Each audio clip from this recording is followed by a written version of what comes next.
এই দেখুন পটলগুলো ভাজা হয়েছে। হ্যাঁ, আর এই দিকে দেখুন আমি পনিরকে কেটে ভেজে তুলে রেখেছি আগে। পটল পনির করি, সবাই নিরামিষে খেতেও পারবেন। হ্যাঁ, কড়াইয়ে তেল দিয়েছি, তেলে যে একটা তেজপাতা আর এই গোটা জিরে, ছোটো এলাচ আর দারচিনি ফোড়ন দিলাম।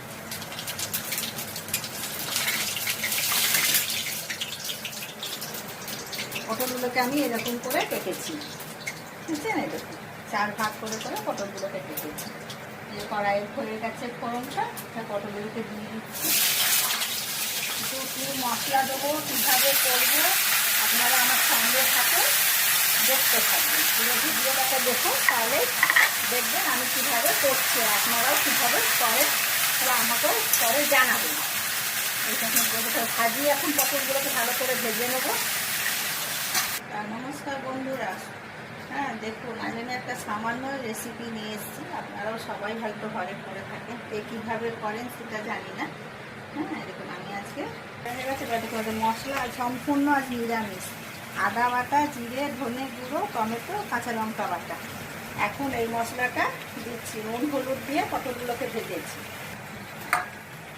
পটল মশলা দিয়ে ভাজা হয়ে গেছে। হ্যাঁ, এরপরে পনিরগুলোকে দিয়ে দিচ্ছি। পনিরগুলো দিলাম, পনিরগুলো দিয়ে একটু ভালো করে নাড়াচাড়া করব।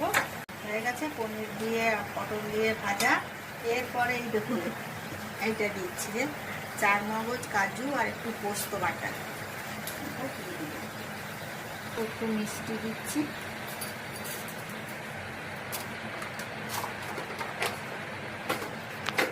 এই দেখুন আমার ঘরে বানানো ভাজা গরম মশলা, সেটা ছড়িয়ে দিই।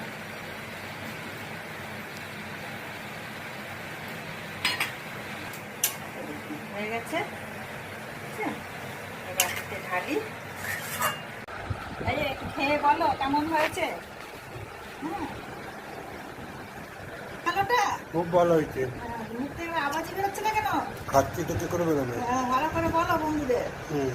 খুব ভালো হয়েছে। বন্ধুদেরকে বানাতে বলো, বানিয়েও খাবেন। ঠিক আছে, খুব ভালো হয়েছে।